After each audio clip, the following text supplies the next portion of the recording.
Selanjutnya adalah pembahasan dari subbab 6.4.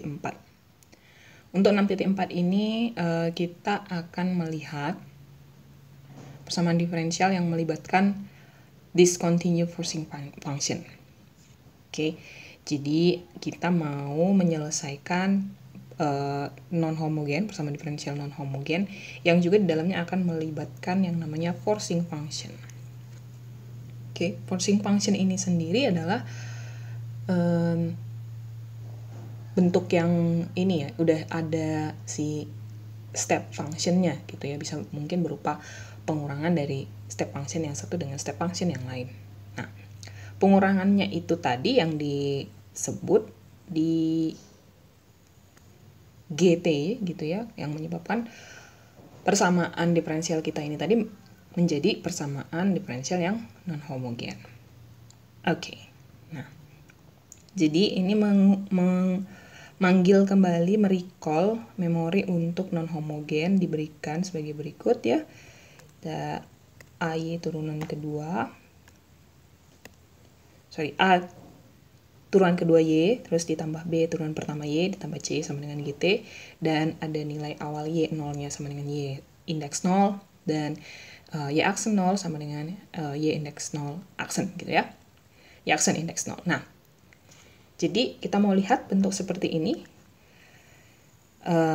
sebagai contoh ya. Di sini kita mengambil persamaan 2 turunan kedua Y tambah turunan pertama Y tambah 2Y sama dengan GT. Untuk nilai awal Y 0 sama dengan 0, terus begitu Y aksen 0 sama dengan 0. Lalu di sana ada GT. GT-nya ini adalah pengurangan antara dua fungsi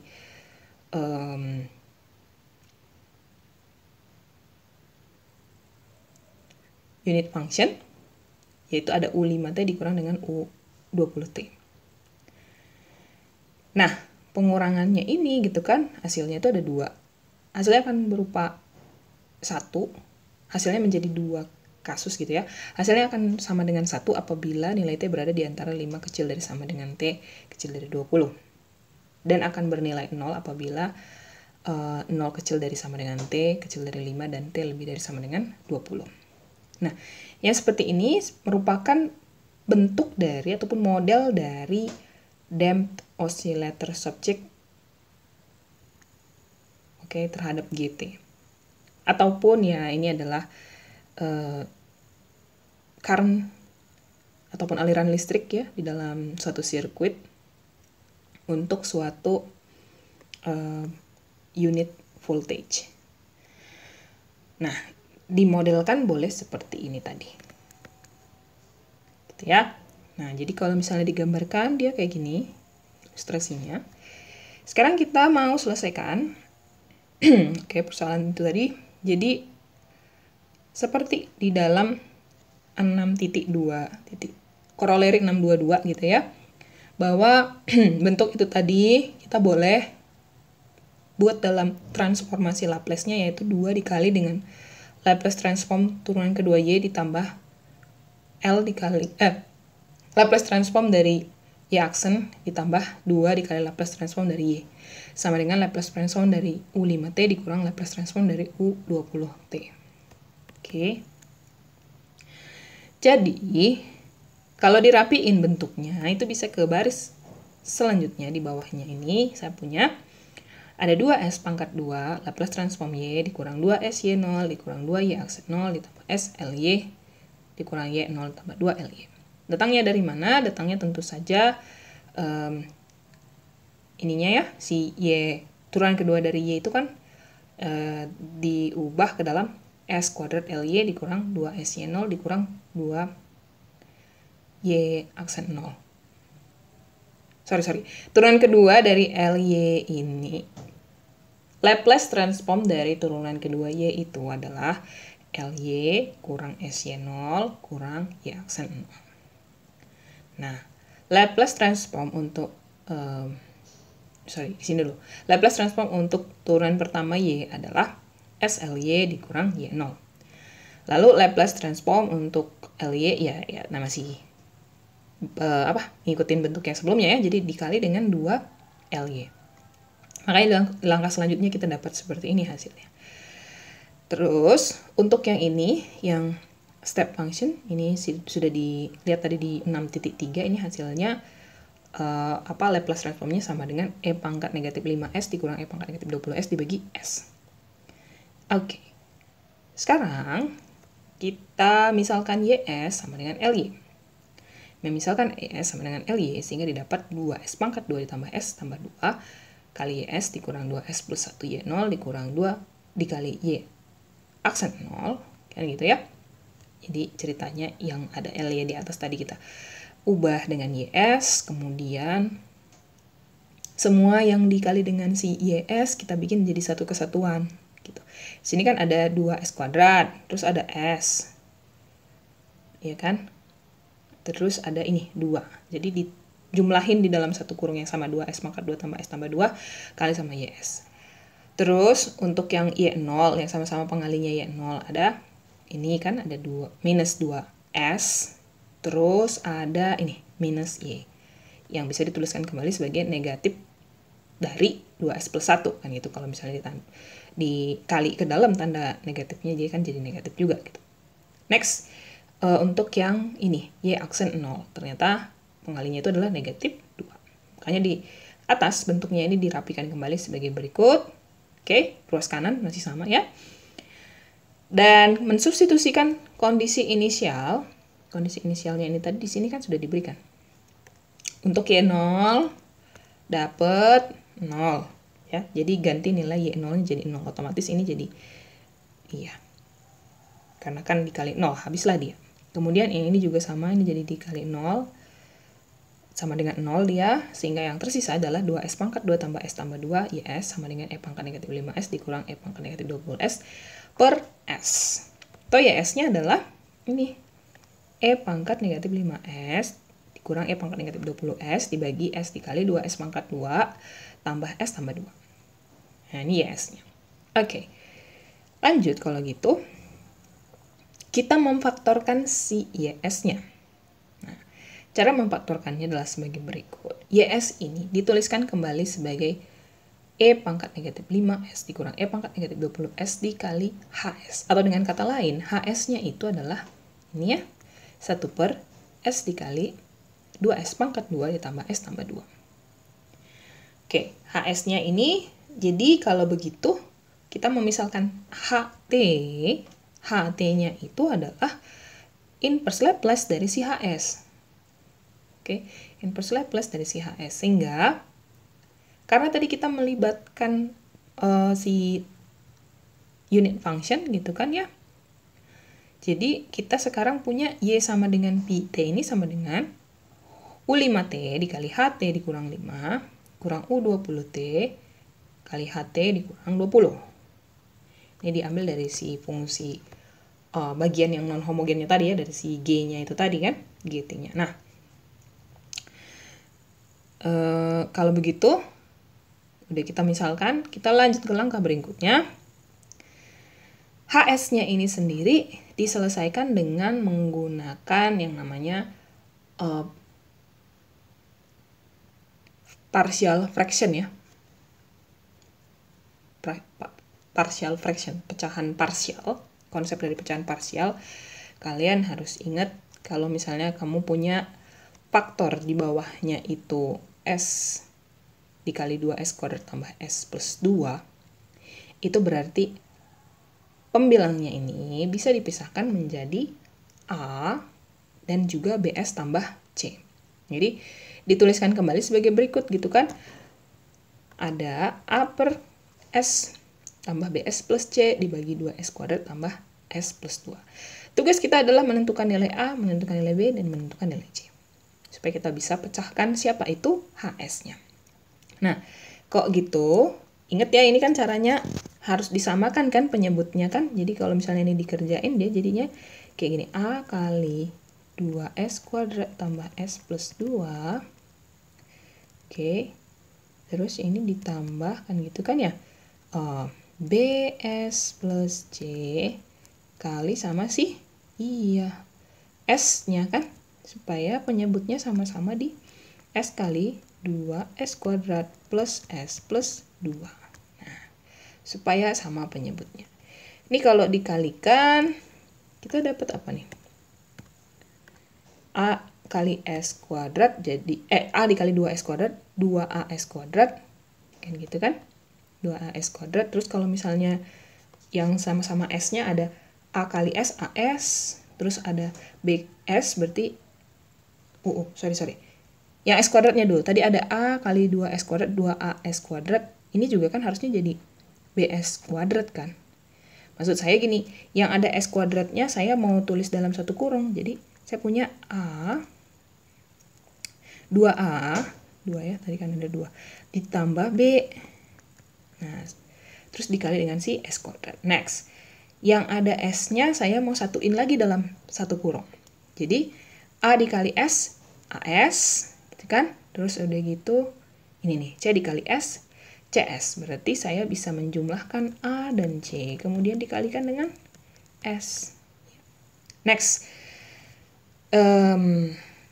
ini ya yang konstanta yang berdiri sendiri. Jadi ada 2A. So, ini tambah 2A. Sama dengan apa? Sama dengan yang ruas sebelah kirinya. Pembilang yang di ruas sebelah kiri. Ya, berarti sama dengan 1. Gitu. Oke. Sekarang kita tentukan nilai A, B, dan C-nya. Di sana terlihat bahwa satu-satunya konstanta yang berdiri sendiri itu kan 1 kan. Yang lainnya tuh nggak ada S kuadrat, nggak ada S sebelah kanannya, ruas sebelah kanannya. Maka dari itu kita boleh buat untuk persamaan pertama, 2A-nya ini sama dengan, 2A-nya sama dengan 1. Dengan kata lain, A-nya sama dengan 1/2. Oke, kalau gitu kita ke depan dulu. 2A tambah B, ini berarti sama dengan 0. Karena kan di ruas kanan nggak ada kan. Nggak ada pengali dengan S pangkat 2 gitu. 2A tambah B-nya sama dengan 0. Tadi diketahui A sama dengan setengah. 2 kali setengah, 1. Artinya 1 tambah B sama dengan 0. Atau B-nya sama dengan min 1. Oke, B-nya sama dengan min 1. Next. Ada A tambah C. Nah, nggak ada ininya di sebelah kanan kan. Nggak ada ekivalensinya dengan sebelah kanan. Jadi A tambah C sama dengan 0. Diketahui tadi A sama dengan setengah ya. Artinya setengah tambah C sama dengan 0. Jadi C-nya adalah min setengah. Oke, nah inilah hasilnya dari sini dapatnya. Oke. Sehingga HS tadi, kita kembali ke bentuk ini tadi yang di awal ya. A per S tambah BS plus C dibagi 2S kuadrat tambah S tambah 2 adalah sebagai berikut. Oke, dapat HS-nya. Sekarang kita mau ubah ke dalam Laplace-nya. Oke. Berarti menginverskan kan gitu ya. HS-nya harus diinverskan. Caranya kita bisa memanfaatkan sifat melengkapkan kuadrat. Jadi kalau tadi kita udah punya 1/2S dikurang S plus setengah dibagi 2S kuadrat tambah S tambah 2, kita boleh melengkapkan kuadrat, yaitu bentuk dari ininya ya, kita kasih 1/2-nya ke sebelah luar sebagai pengali. Jadi sekarang 1/2 dikali S plus 1/2 dibagi S kuadrat tambah S kurang S per 2 plus 1. Ini bisa diabaikan yang sebelah kirinya. Sebelah kirinya kita bisa abaikan terlebih dulu. Karena ini kita mau urusannya sama yang satu ini ya, yang di sebelah tanda kurang. Oke. Jadi, melengkapkan bentuk kuadrat itu bagaimana? Tadi sudah saya sempat singgung juga ya. B per 2A pangkat 2. Oke, B-nya sama dengan, kalau di sini 1. B-nya sama dengan 1. T ditambah dengan 1/2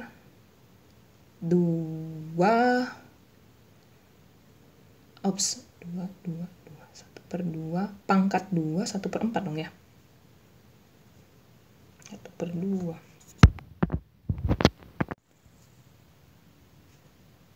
Oke, jadi tadi ya S plus setengah dibagi gitu kan.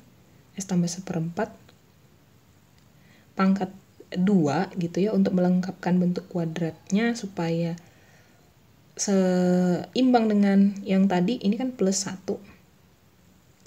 Oke, plus 1. Sementara kalau di sini kan S plus 1/4 pangkat 2 kan sebenarnya S kuadrat plus setengah S plus 1/16 kan gitu. 1/16 kan berarti harus ditambah 15/16 biar hasilnya jadi ini ya, ke 1 lagi gitu.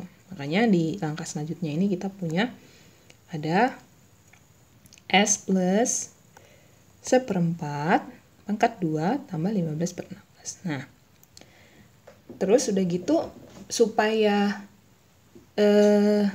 sejalan dengan si bentuk penyebut yang di bawah ini, pembilangnya itu kita ubah menjadi S plus 1/4 plus 1/4 dari yang tadinya S plus setengah. Oke, sehingga sejalan dengan bentuk yang di atasnya. Kenapa? Supaya nanti kita bisa lebih gampang untuk menentukan si inverse-nya, inverse Laplace-nya. Oke. Nah, jadi dari bentuk yang itu tadi, ya kan, kita bisa lihat bahwa 1/2 S plus 1/4 tambah 1/4 dibagi S plus 1/4 maka 2 ditambah 15/16 itu boleh dituliskan kembali sebagai berikut. 1/2 dikali, kan gitu ya, jangan lupa tanda negatifnya juga. Ini untuk pembilang yang S plus 1/4 dibagi penyebut yang ini 1 kurung dia. Ini harusnya tanda kurung biasa nih ya, tanda kurung siku. Kemudian yang ini pun kan jadi 1 kurung lagi gitu kan. 1/4 per S plus 1/4 pangkat 2 ditambah 15/16. Oke. Nah, tapi biar bagus kita menemukan inverse-nya, inverse Laplace-nya, ini tuh kita mau ubah ke dalam cos.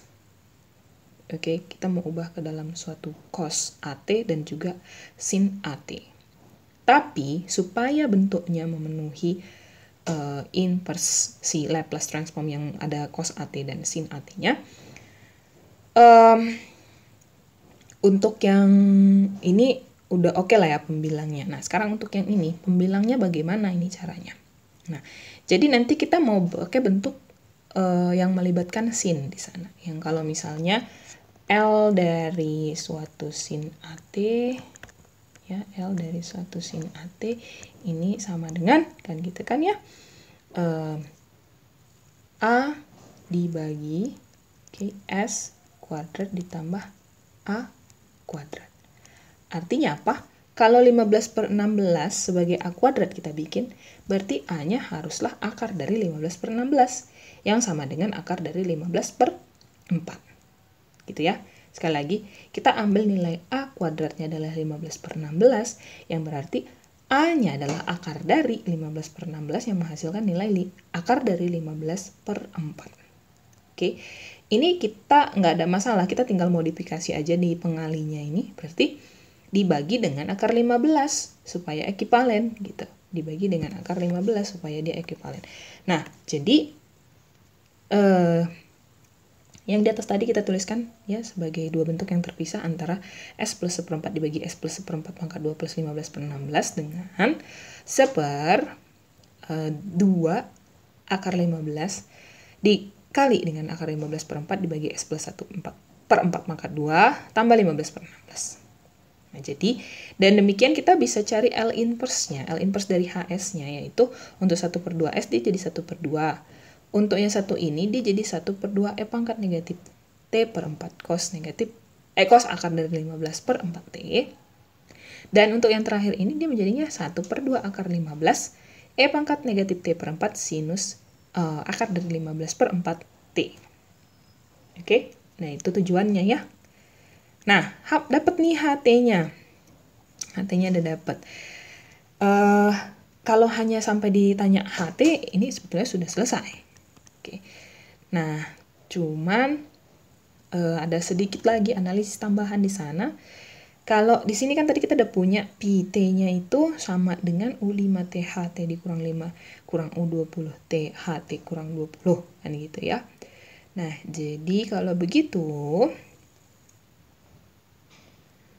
grafnya itu seperti ini.